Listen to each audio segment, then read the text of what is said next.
Okay, here's the plan. We got 1.0 levels. We got every 1.0 level. There are, I think, 13 of them. And the sheet is insanely laggy. So I think our plan here is going to be to try to beat all 13 of these in one sitting and talk about them and react to them. I'm really excited. I think that this is a pretty good project. I think a good goal might be to try to do everything pre 2.1. There's not too much stuff in that zone. Apparently I've already beaten this, and apparently it was before orbs were added to the game. So that's been maybe 8 years ago. But I think that would be a pretty decent goal, would be to try to beat everything pre 2.1. There's nothing terribly difficult in that entire range.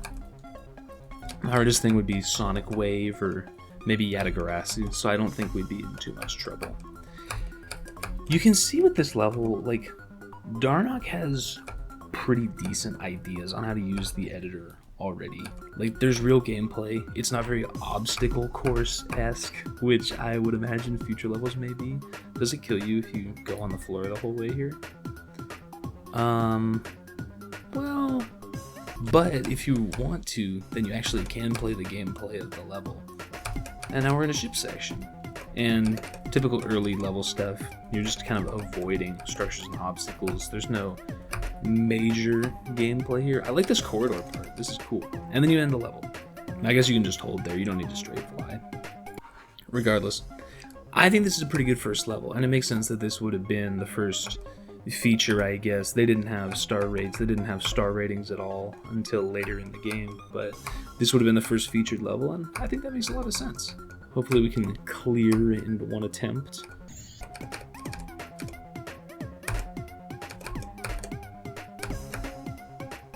Hooray! I beated it. I like that gray part that has the pulses. Obviously the first pulse work in the game. They were honestly pretty interesting, pretty exciting. It was good to look at. So we're gonna move to the next level.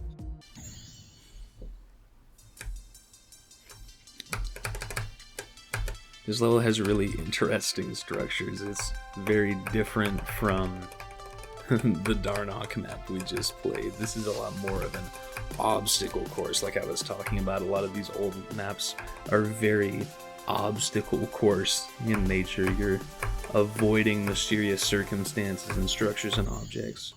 Okay, I got by the memory. Probably should have run up a practice mode on this one, but I don't know. I don't really like using the practice mode.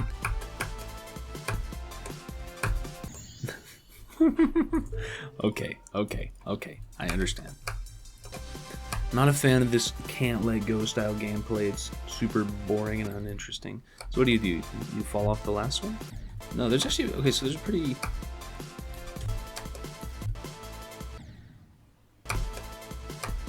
Oh, this is,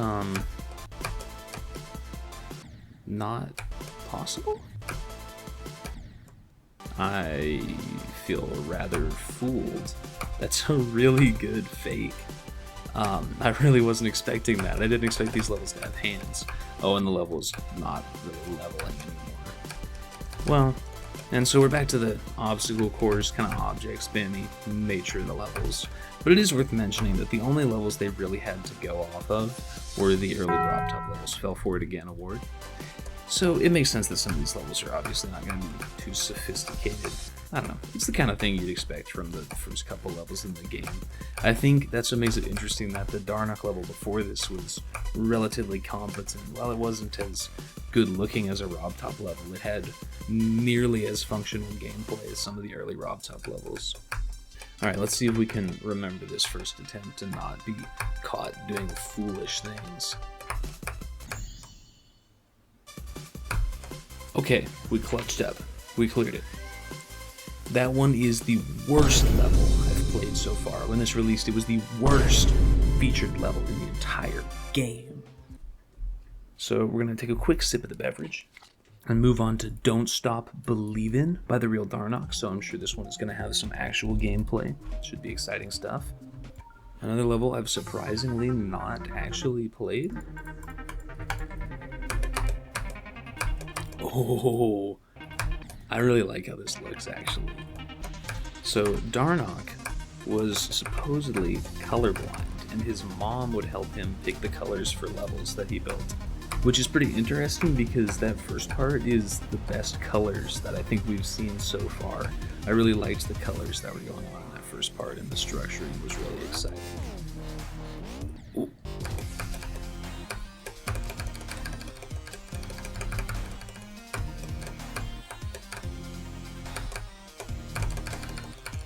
Okay, so up until that last ship, this honestly feels like the most complete experience so far. This first part is awesome, and the rest of it's pretty good too. And it looks like there was a lot less skips. I feel like he really tightened up the gameplay. This feels like a full functional level, like you might even see today. Obviously not in terms of visuals or even gameplay style, but just the completeness of it is very different than those first two maps. Also, this is fun. This upside down part with the orbs, while being really simple, is pretty fun to play. This sounds kind of pathetic, but I do also think this is probably the hardest level in the game so far. Not harder than Can't Let Go, but the hardest user level, because I do think it's harder than the first two. It has that triple and one tough timing at the beginning that may or may not have been a buffer originally. Anyway, pretty cool level. The next level is going to be Jumpin' Jam, also by the real Darnock. There's no publishing dates on these, but I assume that they're coming just a couple days apart from one another. Maybe that's information that I should be searching up. Instantly, I'm thinking this one does not have as good colors as the previous map we played. Ooh. But it does have maybe slightly more advanced designs. I like the way the slabs are being used here. It's pretty creative.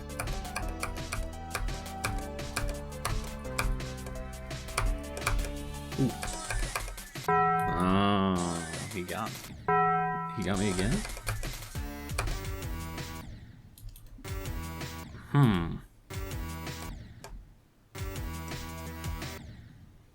Yeah, that sure does seem like something that's not supposed to happen. Well, let's see if it's aligned properly from 0. Maybe we're just getting unlucky. The problem with a lot of these old levels is that they're made for 60 Hz on 1.0 physics, which are not the physics and refresh rate that we currently play the game on. And that looked like a choose way at the end. I would imagine if we go back a little bit, I think you can go down here.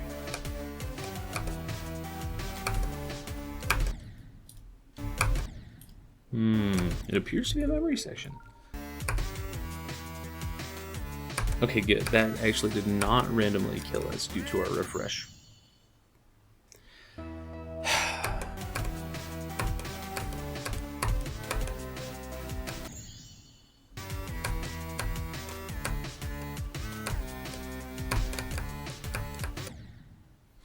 I will say that's a rather unpleasant arrangement of orbs. It doesn't really like to let me click all 4 of them, and it doesn't like to let me live when I only click 3 of them.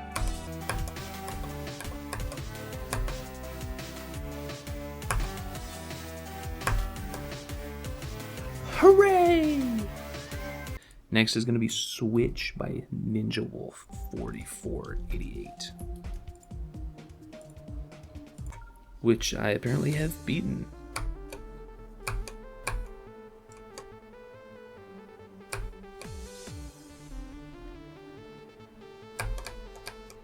This appears to be an extremely difficult memory challenge. A remake of this where this passageway is just a 1-block straight fly. Hooray! Sight reading champion of the world. It is a 3-star, of course, but did get the orbs from it.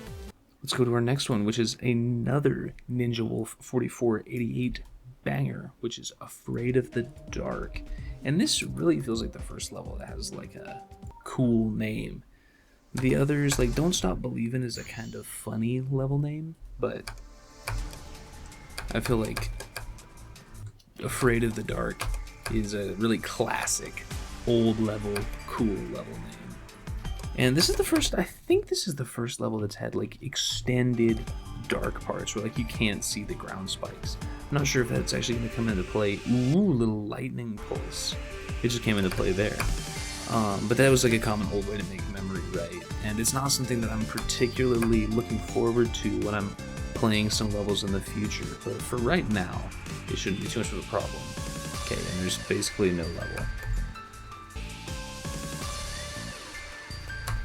Hooray! That one felt really short. That felt like a pretty short level. I'm not sure if that's true or fake. Yeah, 38 seconds. That was a really short rated level. Interesting. Time to check out the next level on the list after a quick sip of the beverage, which I have not played before. Okay, a little text at the beginning. I forgot to mention that, but the last one, I think that's the first time we've seen text be built out of blocks, which is an extreme banger old level concept. Notable that this has been updated to include the mirror portal. This did not originally have a mirror portal. The colors are kind of hideous here, but I do like the structure and the style it's going for. Thanks. Every time I open my mouth, I feel like I immediately am tossed by the level. What did that say? 4pda.ru. Okay, quick editing note. 4pda.ru is actually a Russian website. It is a forum to talk about mobile devices and mobile games and other mobile software. You can see in the Geometry Dash thread, which was made a very long time ago, they call it the best analog of impossible game with a level editor. So it's likely that SmartNet did find the game through this forum and was an active user of it and wanted to advertise it with his level, which is pretty cool. There's this neat little documentary you can go watch, and I'll try to link it in the description, but it gave me a little bit of information and insight into the role that this forum played in the early game, which I think is pretty cool, so please check it out. I'm not falling for your tricks again.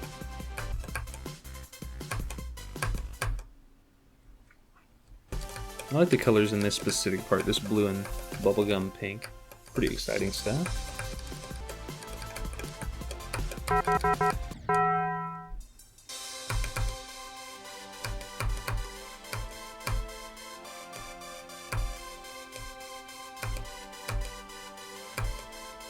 Dang. The timing section at the end of that level is actually pretty scary. Some of those timings are pretty tricky, and it's not super easy to read the gameplay there. But fortunately, we prevail. Another easy level cleared. The Rainbow Road by Carbon Elite. Could be a reference to the Mario Kart franchise, could not be.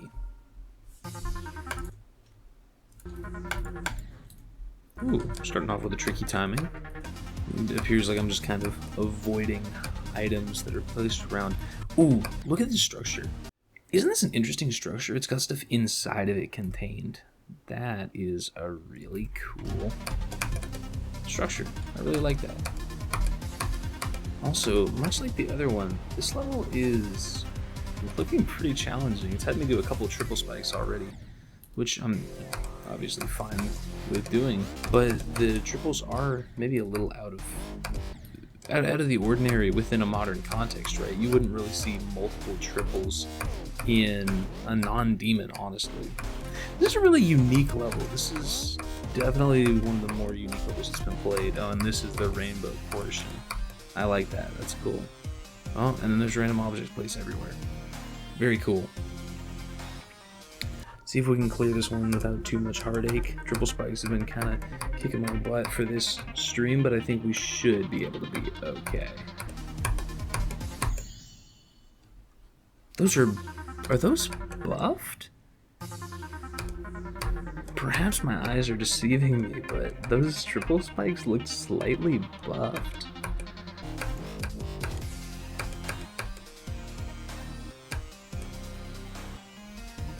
Hooray, another cleared map. Normal. Normal. The outside two spikes, right? It is buffed. It is buffed. Yeah, see this?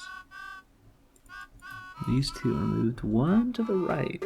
It doesn't really make it a super brutal timing or anything, but it is amusing because it is a slightly buffed triple in one of the first few levels.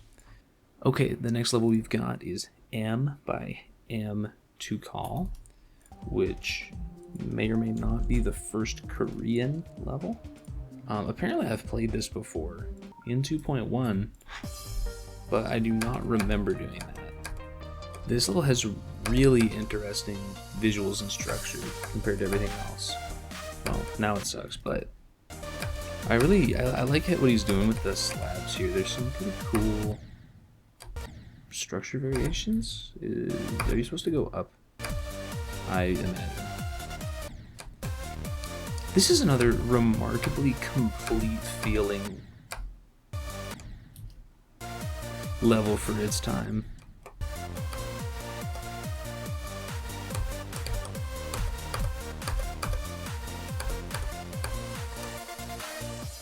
Ooh, and a synced end wall hit with the music. I always love those. That's also fallen by the wayside. You don't see that too often anymore.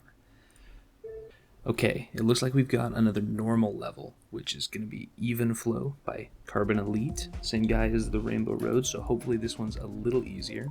I've already beaten this. Do I have orbs on this? No, so I beat it a long time ago. Looks to be extremely standard. I do like this.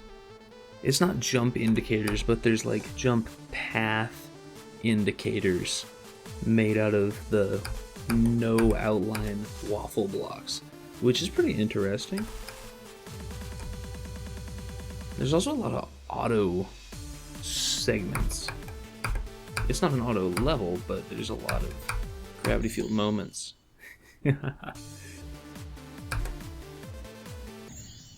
Tremendous.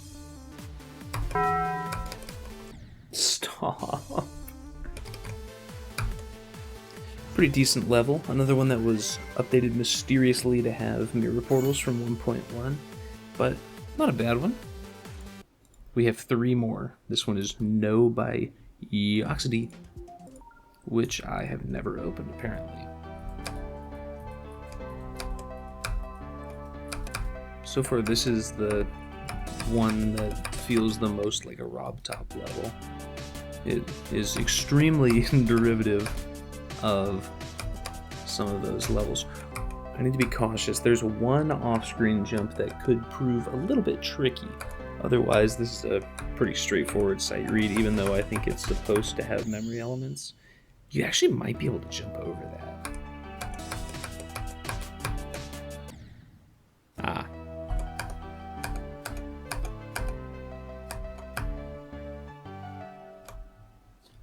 Hooray! Another map cleared. I am getting extremely tired. I'm staying up a little bit past my bedtime to play these extremely good levels. So hopefully the next 2 don't give us too much trouble. A Tribute by the Real Darnock is the next one, so since it's a Darnock level, I'll expect it to have pretty competent gameplay. Wouldn't be too worried about it. My suspicion here is that this is a level that is copied straight from the Impossible game. I'm not sure if that's correct, but I want to say there are a couple levels like that exist in the game, and I do believe that this looks like one of them. That could be wrong though. Oh my god, okay.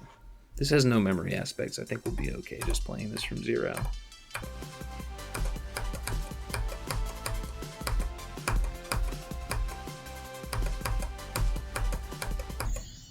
Okay. Feels like I'm playing every end with the impossible default block timing gameplay.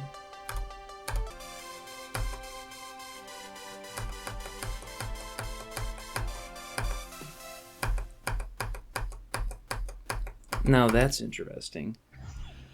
The first level that goes past the song, so that's probably one of the longest levels so far because it's longer than the song is. Might want to check the spreadsheet real quick.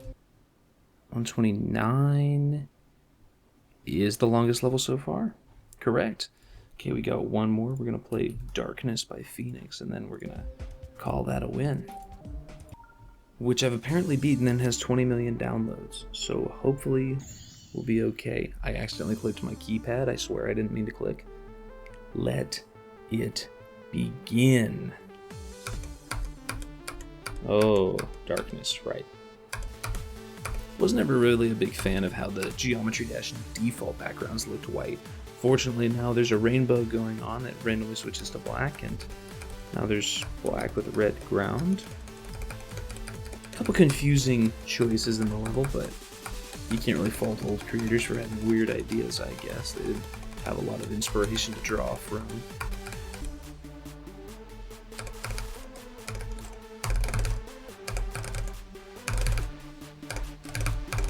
Alright, it was peak.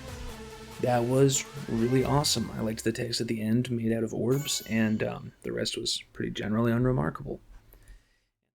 Okay guys, we're doing a quick little outro because I forgot to record one earlier. So these 13 levels, I think they surprised me. They were better than I thought they were going to be. They were more complete and more fun, and they weren't as disjointed and obstacle course-ish as I thought they were going to be. So I'd totally recommend checking these out for yourself. It's a pretty easy way to grind up maybe 40 stars, and it's cool to see how far the game has come from this time. There were some moments where there were really bad designs, and there were really jarring colors, and weird gameplay decisions or weird design decisions, but there were also some pretty fun moments in the levels, and overall I think they were a lot more competent than I had expected them to be.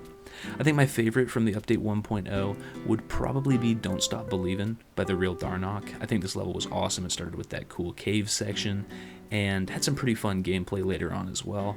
My least favorite was probably Jumpman, which being the second feature, it does make sense that it wouldn't be as good as some future levels. But I just found the white default background with the uninspired gameplay and the default blocks exclusively to be pretty boring and not really that interesting to me. But all in all, I think this was totally worth it. I'm glad I played all 13 of these levels. I'd love to take another dive into the 1.1 update, 26, twice as many levels, and I'm sure some of these are a little bit freakier than the 1.0 levels. But yeah, if you'd like to see that, then like the video, subscribe, and I'll see you in the next one.